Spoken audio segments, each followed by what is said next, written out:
The black town car cut through the city like a blade through silk. Emily Hart pressed her palm against the cold window, watching familiar buildings blur past. 5 years had carved away everything soft in her, leaving only edges. "You don't have to do this," Alexander said beside her. His voice was smoke and expensive whiskey. She turned to face her husband. The words still felt foreign, sharp as broken glass. He wore a charcoal suit that cost more than her old life, silver threading through his dark hair at the temples. Handsome in a way that made people look away? Yes, I do. The car stopped before the Hart estate. Through iron gates, she saw movement, laughter, a party. Of course there was a party. Her mother never missed an opportunity to display perfection. Alexander's hand found hers. His touch was steady, calculated. Everything about him was calculated. "Remember the plan?" She pulled away. "I don't need reminding." The driver opened her door. Emily stepped out in a red dress that caught the evening light like a flame. Her heels clicked against stone. Each step was a declaration. She didn't knock. The door swung open under her palm. Crystal chandeliers threw dancing shadows across marble floors. The conversation died in waves as heads turned. Near the grand staircase stood Rebecca. Her sister had aged softly. Marriage and motherhood had rounded her edges. She wore their grandmother's pearls. Those pearls. Rebecca's champagne glass slipped from her fingers. Crystal exploded against marble in a spray of gold liquid. "Emily." Her voice cracked. "Hello, Rebecca." Emily smiled like drawing a blade. "Surprised to see me?" Their mother emerged from the crowd, face frozen in practiced horror. "Emily, what are you doing here?" "I was invited." She held up the cream envelope in her mother's own handwriting. "Though I suspect you didn't expect me to actually come." Alexander appeared at her side, his presence filling the space like a storm front. Recognition sparked in certain eyes. He was known, feared. "This is my husband," Emily said, watching her sister's face drain of color. Alexander Kane. The name rippled through the room like a stone, thrown in still water. Kane. The billionaire who'd built an empire from rubble. The man newspapers called ruthless. Rebecca's husband, Daniel, pushed through the crowd. He looked older, worn at the edges. His eyes found Emily's, and something flickered there. Regret, maybe. Or fear. Emily. I didn't think she'd cut him off. Think. Her voice was silk over steel. Alexander's hand settled on the small of her back, possessive and warm. "Shall we go in, darling?" "I'd love to hear all about your family." The way he said family made it sound like a threat. Emily walked deeper into the house. The crowd parted before her like water. She could feel their stares, their whispered questions. The girl who ran away? The daughter who disappeared? She stopped in front of Rebecca, close enough to see mascara smudged beneath her sister's eyes. "That's a lovely dress," Emily said softly. "But you always did have good taste." Her gaze dropped to the pearls. In jewelry especially, Rebecca's hand flew to her throat, fingers closing around the pearls protectively. "We need to talk. Alone." Emily tilted her head. Then she smiled again. That same dangerous smile. "Why?" "We never needed to talk before you stole my life." The words hung in the air like smoke. Alexander's phone buzzed. He glanced at it, and his expression shifted. Something dark crossed his features. He leaned close to Emily's ear. "We have a problem." Her blood went cold. "What kind of problem?" "The kind that means your sister isn't the only one with secrets." Emily turned to face him fully, searching his eyes. What she saw there made her stomach drop. Before she could speak, the lights went out, all of them at once.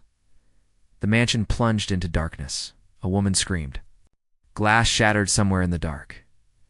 And Emily heard Rebecca's voice, thick with terror, cutting through the chaos. "Someone help me. He's not breathing." The lights flickered back on in stuttering waves. Guests clustered near the walls, faces pale with shock. In the center of the room, Daniel lay crumpled on marble. Rebecca knelt beside him, her dress pooling around her like spilled ink. Her hands shook as they hovered over his chest.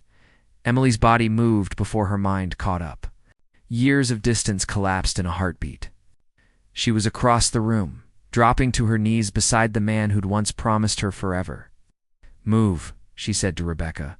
Her sister looked up, eyes wild. "I don't know what happened. He just collapsed." Emily pressed 2 fingers to Daniel's throat. His pulse was there, faint and irregular. His lips had a grayish tint that made her stomach clench. "Call an ambulance," she snapped at the crowd. No one moved.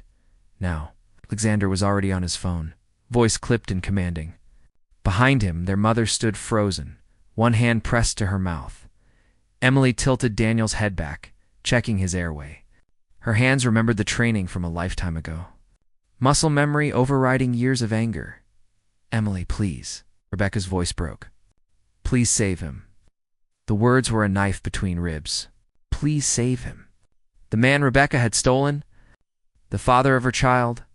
The life Emily was supposed to have? She met her sister's eyes. Saw the raw terror there. The same terror she'd felt 5 years ago when her world shattered. "I'm not doing this for you," Emily said quietly. Then she pressed her hands to Daniel's chest and began compressions. The rhythm steady, mechanical. She counted under her breath, blocking out everything else. Rebecca's sobs. The whispers. Alexander's dark gaze watching her with an expression she couldn't read. 30 compressions. Breathe for him again. Daniel's chest rose and fell under her hands. She felt his ribs flex, felt the fragility of the body that once held her close. "Come on," she whispered. "Don't you dare die in my mother's foyer." On the 5th cycle, Daniel gasped. His eyes flew open, unfocused and afraid. He coughed, body curling inward, and Rebecca grabbed his hand with both of hers. "Oh God, Daniel." Sirens wailed in the distance, growing louder. Emily sat back on her heels. Her hands sticky with sweat, her heart hammering against her ribs. Alexander appeared beside her, offering his hand. She took it and let him pull her to her feet. Her dress was rumpled, her carefully constructed armor cracked. "That was quite a performance," he murmured. She looked at him sharply. "That wasn't a performance, wasn't it?" The paramedics burst through the door, equipment in hand. They swarmed Daniel, checking vitals, asking rapid questions. Rebecca clung to his side, refusing to let go until they loaded him onto a stretcher. As they wheeled him toward the door, Daniel's eyes found Emily's. He mouthed something, 2 words she couldn't quite catch. "Thank you, maybe. Or I'm sorry." She turned away. The guests were filing out now, the party dissolving like sugar and rain. Emily's mother approached, face a careful mask. "That was very brave of you," she said stiffly. "No, it wasn't." Emily's voice was flat. "It was basic human decency. You should try it sometime." Her mother's jaw tightened. "After everything, you still came back to hurt us." "Hurt you?" Emily laughed, the sound bitter. "Mother, I came back to show you I survived. Hurting you would require you to actually care." She felt Alexander's hand on her shoulder. A silent warning. But the anger was rising now, hot and unstoppable. "You sat there 5 years ago and watched Rebecca destroy my life," Emily continued. "You told me not to make a scene. Well, I'm done being quiet, Emily. That's enough." "No." She stepped closer to her mother. "It's not nearly enough. You chose her. You always chose her, and I let that break me. But I'm not broken anymore." Her mother's eyes glistened, but no tears fell. "You don't understand, then. Explain it to me." The words hung between them, a challenge and a plea. For a moment, Emily thought her mother might actually answer. Might finally tell her why Rebecca's happiness always mattered more. Instead, her mother straightened her pearls and looked away. "Rebecca needs me at the hospital." She walked past Emily without another word, heels clicking against marble. The sound of a door closing. Always closing, Emily stood in the empty foyer, surrounded by abandoned champagne glasses and the ghost of her old life. She felt hollow. Saving Daniel should have felt like something. Victory or closure or revenge. But it just felt like ashes. "We should go," Alexander said softly. She nodded, too tired to argue. They were halfway to the car when her phone rang. Unknown number. She almost didn't answer. Hello? Emily Hart. A woman's voice, professional and cold. This is Detective Sarah Chen with the city police. We need you to come to the station immediately. Emily's blood went cold. Why? It concerns your husband, Alexander Kane. There's been an accusation. She looked at Alexander. He was watching her, his expression unreadable. What kind of accusation? She asked slowly. One that involves tonight's incident. We have reason to believe Daniel Brooks's collapse wasn't natural. The detective paused. We think he was poisoned. And Mrs. Kane, your husband, had both motive and opportunity. The phone slipped from Emily's hand, clattering on the pavement. Alexander didn't move. Didn't deny it. He just looked at her with those storm-dark eyes and said very quietly, I told you everyone has secrets, darling.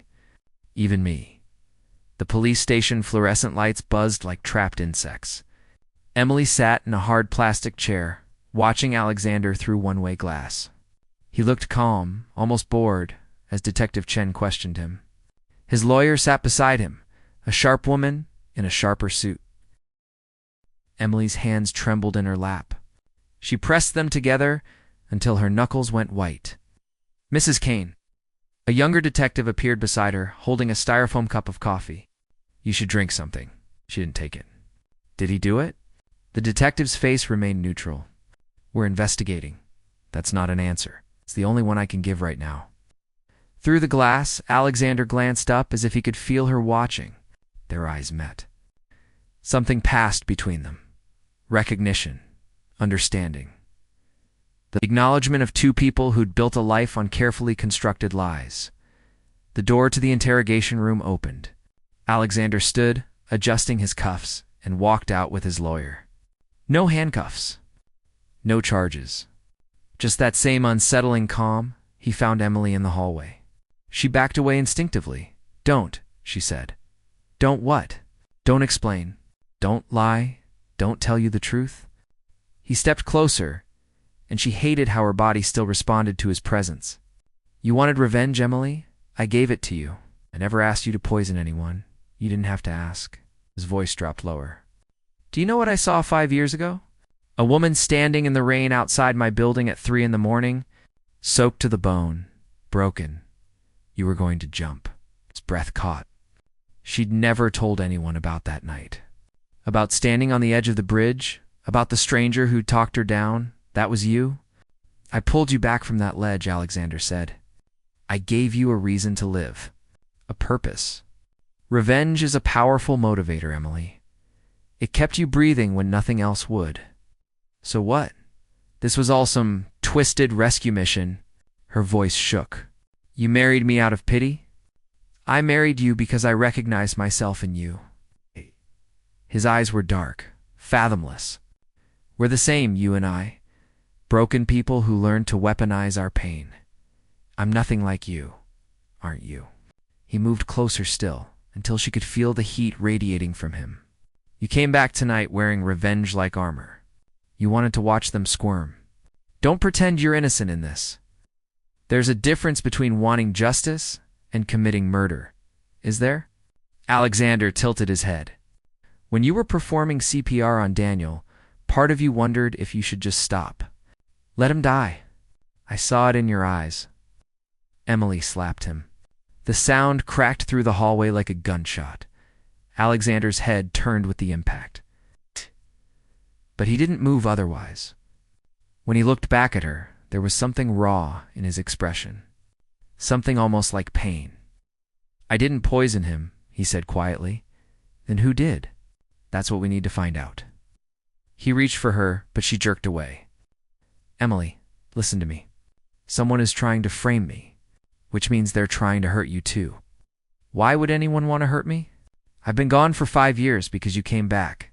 Alexander's jaw tightened, and not everyone is happy about that. Detective Chen appeared at the end of the hallway. Mrs. Kane, we need to ask you some questions now. Emily's stomach dropped. About what? About your relationship with Daniel Brooks, and about where you were in the minutes before his collapse. She looked at Alexander. For the first time since the lights went out, she saw fear flicker across his face. "Don't answer anything without a lawyer," he said. "I don't need a lawyer." "I didn't do anything wrong, Emily, Mr. Kane. You need to leave now," Detective Chen interrupted. "Your wife will be fine." Alexander held Emily's gaze for a long moment. Then he turned and walked away, his footsteps echoing down the corridor. Emily followed the detective into a small interrogation room. The walls were gray, the air stale. A recorder sat on the table between them. "For the record, you're not under arrest," Detective Chen said as she pressed record. "We're just trying to understand what happened tonight. You're free to leave at any time. Okay, tell me about your relationship with Daniel Brooks." Emily's throat tightened. "We were engaged. 5 years ago. He left me for my sister. That must have made you angry." "It did. Angry enough to want revenge. I wanted to move on with my life." "Is that why you married Alexander Kane?" The detective leaned forward. "A man with the resources to hurt people who've wronged you?"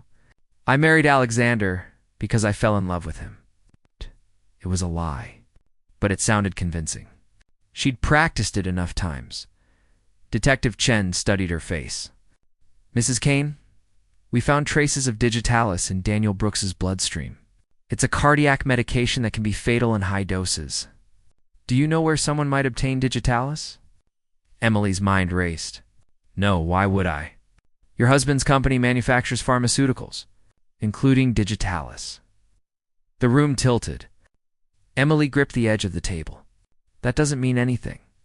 Lots of companies make that drug." "True." The detective pulled out a photograph and slid it across the table. "But not many people had access to Daniel Brooks's drink tonight. This is security footage from your mother's estate. Can you tell me what you're doing in this frame?" Emily stared at the image. It showed her near the bar, holding a champagne glass. Daniel stood 3 feet away, his back to the camera, but the angle made it look like she was reaching toward his drink. "I wasn't anywhere near him," Emily said, but her voice sounded distant. "I was getting my own drink. Can anyone verify that?" She thought back. The party. The noise. The faces all blurring together. "I don't know, maybe." "Mrs. Kane, I'm going to ask you directly. Did you or your husband poison Daniel Brooks?" Emily met the detective's eyes. "No." "Then who did?" "I don't know." Her voice broke. "But I saved his life. Why would I do that if I wanted him dead? Maybe you had a change of heart. Or maybe," Detective Chen said softly, "you wanted to be the hero? To make your family see what they lost when they pushed you away." The words hit like a physical blow because part of them was true. Part of Emily had wanted exactly that. The door burst open. A uniformed officer leaned in, breathless. "Detective, you need to see this. Now." Detective Chen stood. "Wait here." Emily sat alone in the interrogation room, staring at the photograph, her hand hovering near Daniel's drink. A moment frozen in time that told a story that wasn't true, or was it? She tried to remember. The party. The lights. The moment before everything went dark, and then she remembered something else. Rebecca, her sister, had been standing right beside Daniel. Rebecca had handed him his drink. The door opened again. Detective Chen's face was ashen. "Mrs. Kane, you're free to go." What? "We just got the full toxicology report." The detective's voice was strange, tight. The digitalis wasn't in Daniel's drink. It was in the pearls. Emily's blood turned to ice. "What?" "Someone coated your grandmother's pearls with a contact poison. When Rebecca put them on, the toxin absorbed through her skin. When she touched Daniel, when she held his hand, she transferred it to him." Detective Chen paused. "Mrs. Kane, someone tried to kill your sister. Daniel Brooks was just collateral damage." The room spun. Emily gripped the table, trying to breathe. Who would want to kill Rebecca? But even as she asked the question, she knew the answer. Everyone thought she would. Emily burst through the hospital doors, her heels clicking against linoleum like gunshots. Alexander caught up to her in the corridor, grabbing her arm. "Slow down. Think about this." She whirled on him. "My sister is in a hospital bed with poison in her bloodstream because someone wanted her dead. Someone who knew about the pearls. Someone who knew she'd wear them tonight. Emily. Someone who wanted everyone to think it was me. Alexander's grip tightened. Which is exactly why we need to be careful. You walk in there now, covered in accusations, and it looks like guilt. I don't care how it looks. She yanked her arm free. For 5 years, I wanted Rebecca to suffer. I dreamed about it. But this, her voice cracked. This isn't justice. This is murder. Then let me handle it. Ack! Like you handled Daniel. The words hung between them, sharp and cutting. Alexander's expression went cold, that mask of control sliding back into place. I told you I didn't poison him, but you would have. Emily stepped closer, searching his face. If I'd asked you to, if I'd said the word, you would have killed him for me. He didn't deny it. That was answer enough. Who are you? She whispered. I'm the man who saved your life. The man who gave you power when you had nothing. The man you married? I married a lie, no. His voice dropped dangerously low. You married exactly who I am. You just didn't want to see it. A nurse rushed past them, clipboard clutched to her chest. Emily caught the room number.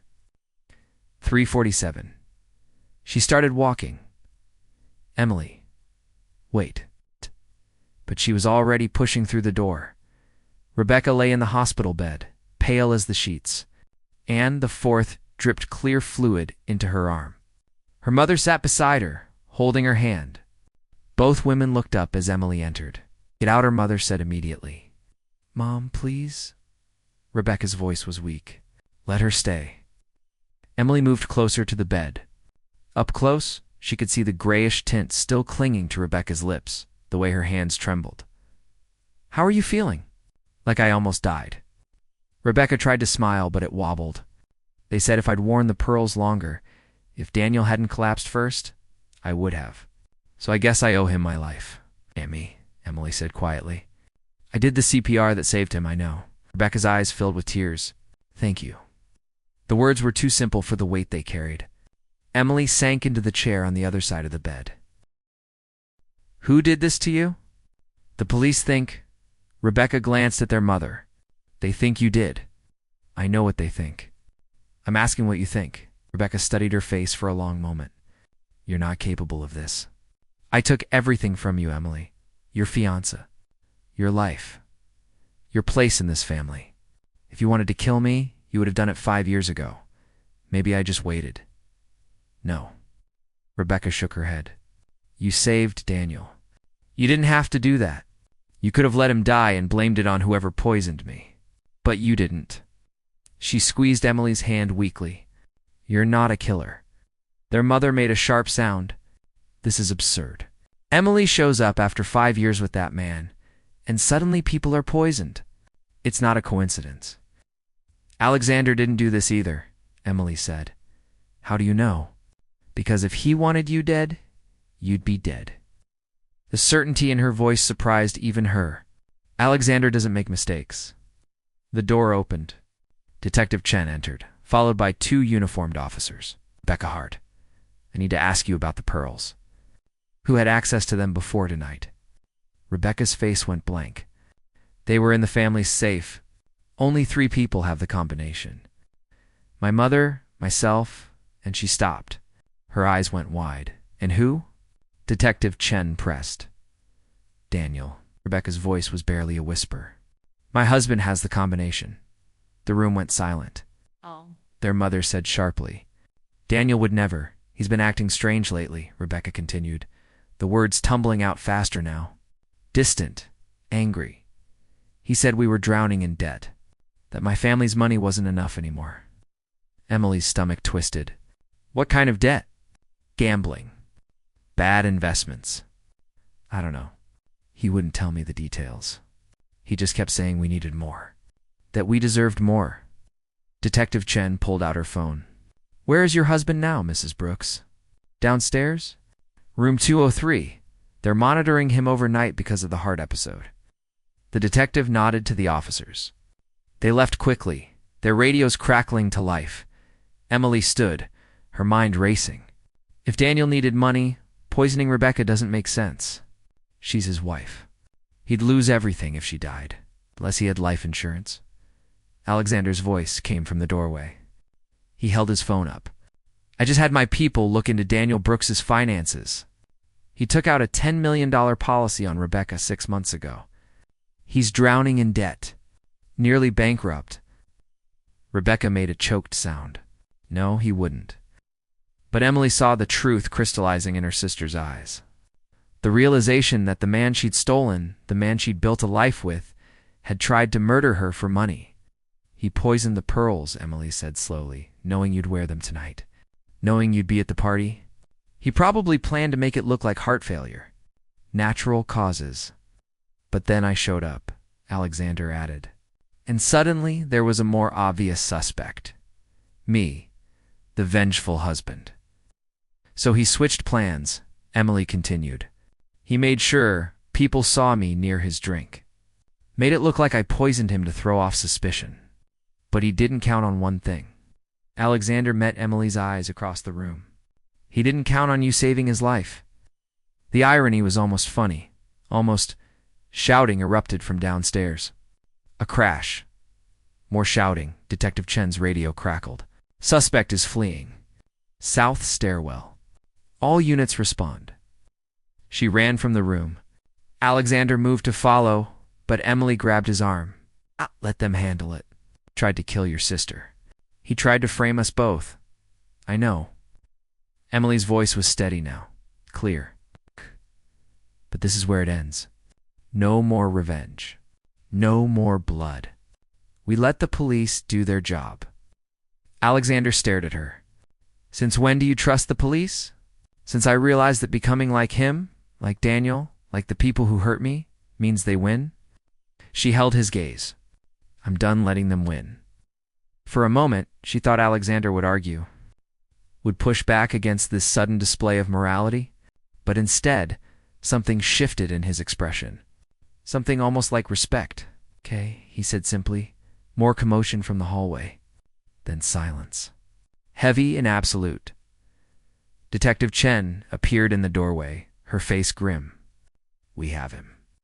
Daniel Brooks is in custody. He confessed. Rebecca started crying.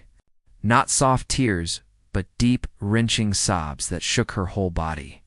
Their mother wrapped arms around her. Murmuring meaningless comfort, Emily stood apart from them, feeling the weight of 5 years pressing down on her. She'd come back for revenge. She'd wanted to watch them suffer. And now, watching her sister break apart, she felt nothing like victory, just emptiness. Alexander touched her shoulder. Let's go home. Another lie. They had an apartment. A marriage certificate. A carefully constructed facade. But home? That required something neither of them knew how to build. They were at the elevator when Rebecca called out, Emily, wait. Her sister stood in the hospital corridor, her pole in one hand, their mother supporting her other arm. She looked fragile, broken in a way that 5 years ago would have satisfied something dark in Emily's heart. Now it just looked sad. Sorry, Rebecca said. For Daniel? For the pearls? 4 or 5 years ago? For everything? Emily opened her mouth. Closed it. What could she possibly say to that? Sorry didn't undo the betrayal. Didn't erase the years of pain, but maybe it was a start. I'm sorry too, Emily heard herself say. For wishing you'd suffer. For wanting you to feel what I felt. I'm sorry I let what you did turn me into someone I don't recognize. Rebecca's face crumpled. Could we maybe try to? I don't know, Emily said honestly. But maybe someday. The elevator doors opened. Emily stepped inside with Alexander. As they closed, she caught one last glimpse of her sister. Standing in the harsh hospital lighting, holding on to their mother, looking lost. Just like Emily had looked 5 years ago. The elevator descended in silence. When they reached the parking garage, Alexander finally spoke. What now? Emily looked at him, really looked at him. This man who'd saved her life, who'd married her for reasons she still didn't fully understand, who'd been willing to poison someone for her revenge. She said, You tell me the truth. All of it. Who you really are. Why you pulled me off that bridge? Why you married me? And if you don't like the answers, then we end this. The marriage. The lies. All of it. Alexander studied her face in the dim parking garage light. Then he nodded. My car. Tonight I'll tell you everything. Promise. He reached out and tucked a strand of hair behind her ear. The gesture was gentle, unexpected. Real, I promise. They walked to the car in silence. But as Alexander opened her door, his phone buzzed. He glanced at the screen and his entire body went rigid. What? Emily asked. He showed her the message. 3 words that made her blood run cold. She knows everything. Who sent that? Emily whispered. Alexander's voice was flat, empty. My wife. Emily's heart stopped. Your what? My real wife, he said. The one I never divorced. Emily stepped back from the car. The parking garage spun around her, concrete and shadows blurring together. You're married. Yes. Our marriage is fake.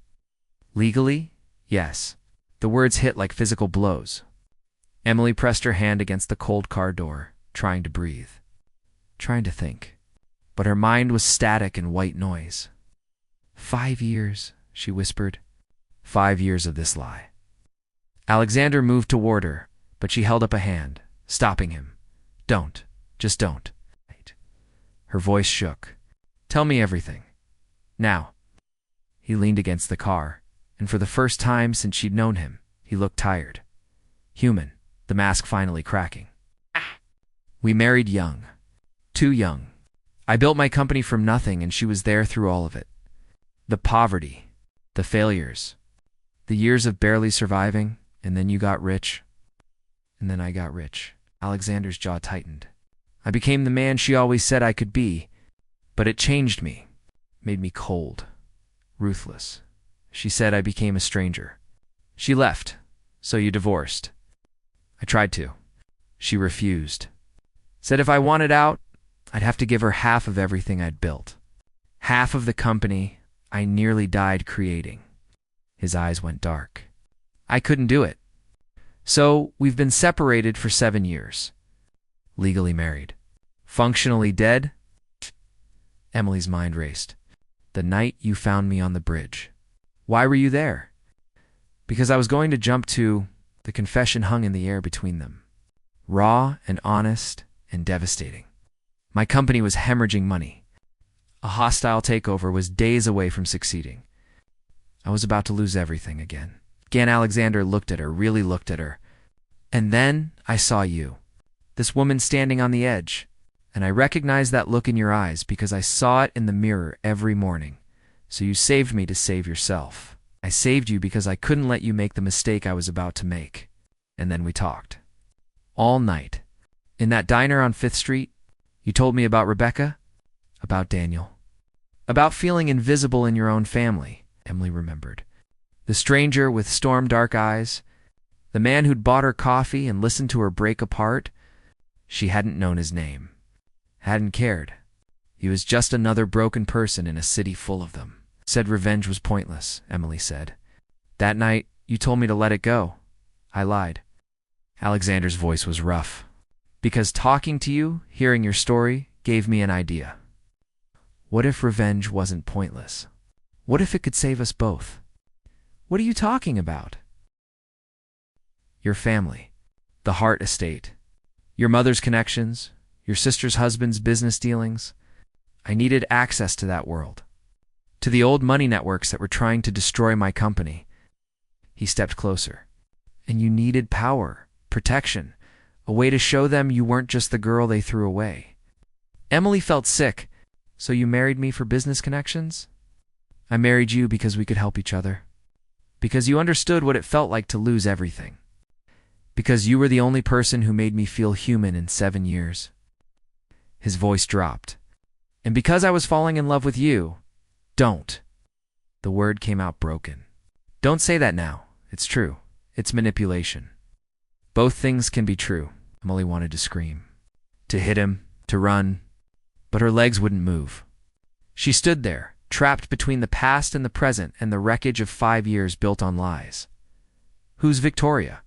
She finally asked, What does she want? Money. Control. Me.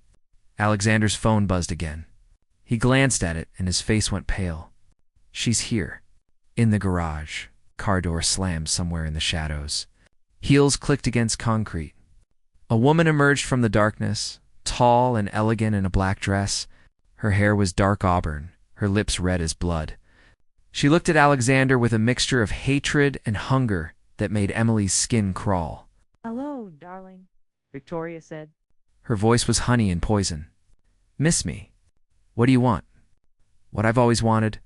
What's mine?" She turned to Emily, looking her up and down with cold assessment. "So this is the replacement.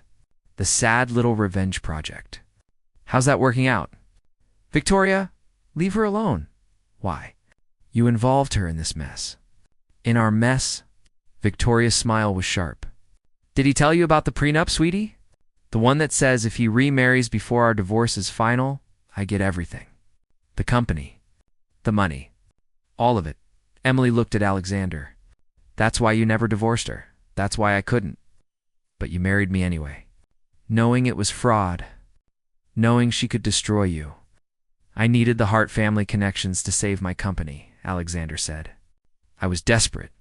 I thought I could keep it quiet. Thought Victoria would never find out. But I did." Victoria moved closer, circling them like a shark. "And now I have proof.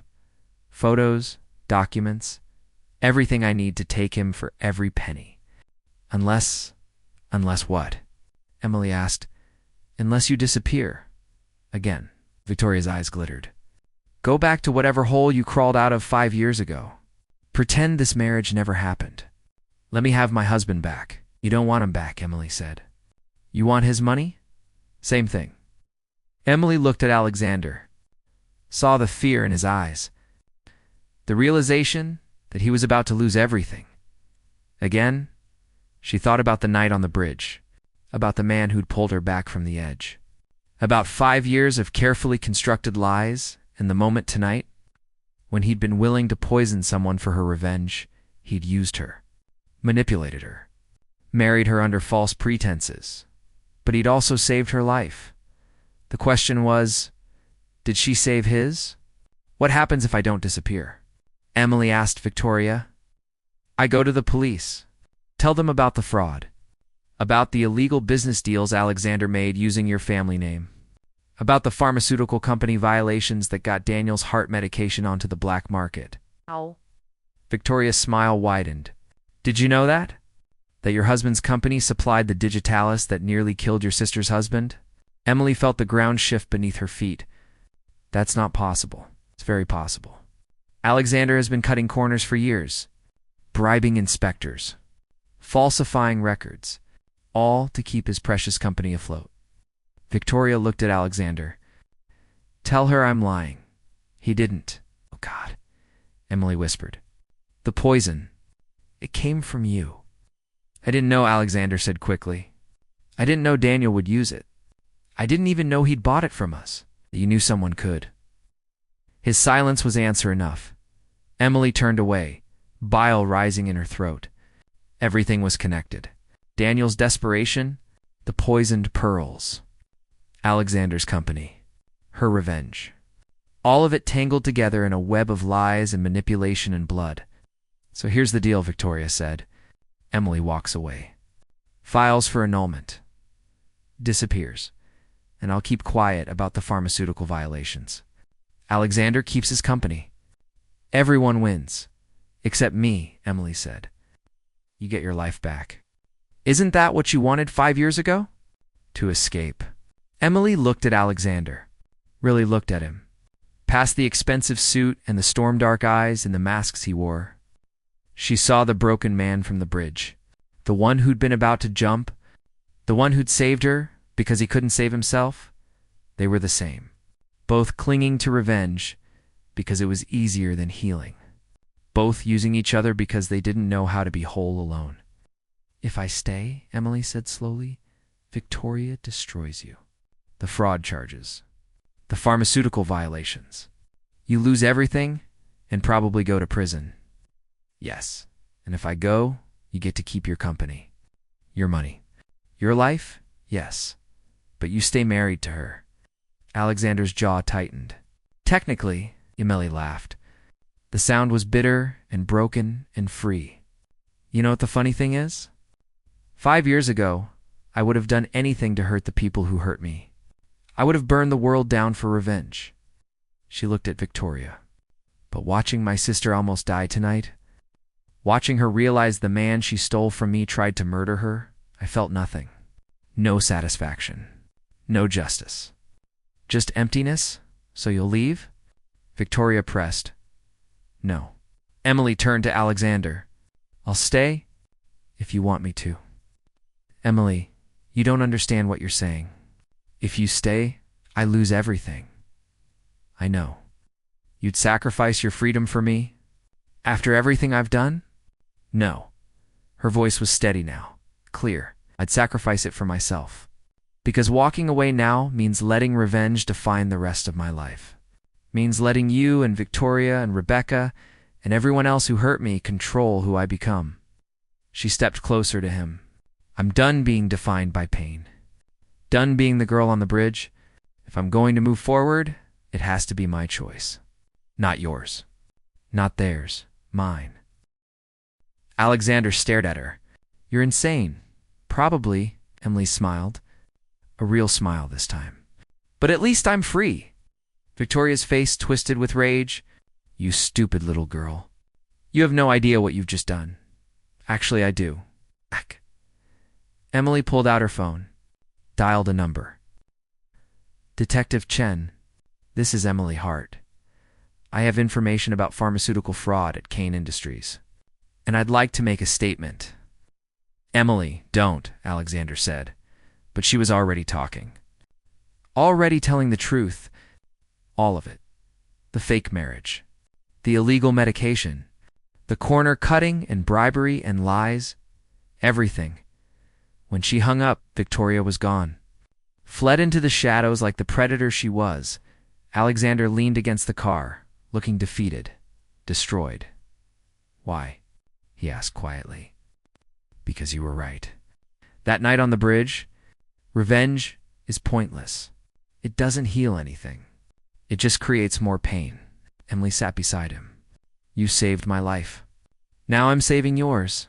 From yourself. From Victoria. From the cycle of destruction you've been trapped in for 7 years. I'll go to prison. Probably. But at least you'll be free. He looked at her then. Really looked at her. And something like understanding passed between them. I do love you, he said. For what it's worth. I know. Emily took his hand. But love isn't enough. Not when it's built on lies. Sirens wailed in the distance, growing closer. They're coming for me, Alexander said. Will you visit me? In prison. Emily thought about it. About the man who'd pulled her from the bridge. About the broken promise of a marriage that was never real. About revenge and justice and the difference between the two. I don't know, she said honestly, but I'll try. The police cars pulled into the parking garage, lights flashing red and blue against concrete. Detective Chen stepped out, flanked by officers. Alexander stood, straightened his suit, became the man the newspapers called ruthless one last time. Mr. Kane, you're under arrest. He didn't resist as they cuffed him. Just look back at Emily one last time. Thank you, he mouthed. She nodded. Watched them lead him away. Watched the car disappear into the night. When the garage was empty again, Emily sat alone in the darkness. She thought about Rebecca in her hospital bed, about Daniel in custody, about Victoria fleeing, about Alexander in handcuffs. Everyone had lost something tonight, but Emily had found something to herself. She pulled out her phone, dialed her sister's number. Rebecca, it's me. I know you're resting, but I wanted to say something. Emily took a deep breath. I forgive you. I don't know if we can ever be sisters again, but I forgive you. And I forgive myself for the 5 years I spent hating you. Rebecca's voice was thick with tears. Emily, I don't deserve that. No, you don't. But I'm not doing it for you. I'm doing it for me. So I can finally move on. She hung up, started walking toward the exit, toward the city, toward whatever came next. Her phone buzzed. Unknown number. She almost didn't answer. Then she did. Hello. Miss Hart? A woman's voice. Professional. This is Sarah Mitchell from Hart & Associates. We're the law firm handling your grandmother's estate. I apologize for calling so late, but we've been trying to reach you for months. Your grandmother passed away 6 months ago. She left everything to you. The house. The investments. Including the pearls. Emily stopped walking. What? She changed her will 5 years ago. Right after you left. Said you were the only one brave enough to escape. That she hoped you'd come back when you were ready. Tears blurred Emily's vision. She left me the pearls. Everything. There's a letter to... She asked us to give it to you personally. Emily thought about her grandmother. The woman who'd worn those pearls with pride. Who'd always smelled like roses and whispered that Emily was special. She'd remembered her, even when everyone else forgot. Can I come by tomorrow? Emily asked. Of course. We'll be waiting. Emily hung up, looked up at the city sky. Stars barely visible through the light. Pollution, she thought about bridges and choices and the difference between revenge and justice. She thought about broken people trying to weaponize their pain. She thought about starting over again. But this time, on her own terms, Emily smiled. A real smile, free of bitterness and anger and hate. Then she walked into the night. Toward tomorrow. Toward healing. Toward home. Not the house she grew up in. Not the mansion she fled from. But the home she'd built for herself. One choice at a time. The end.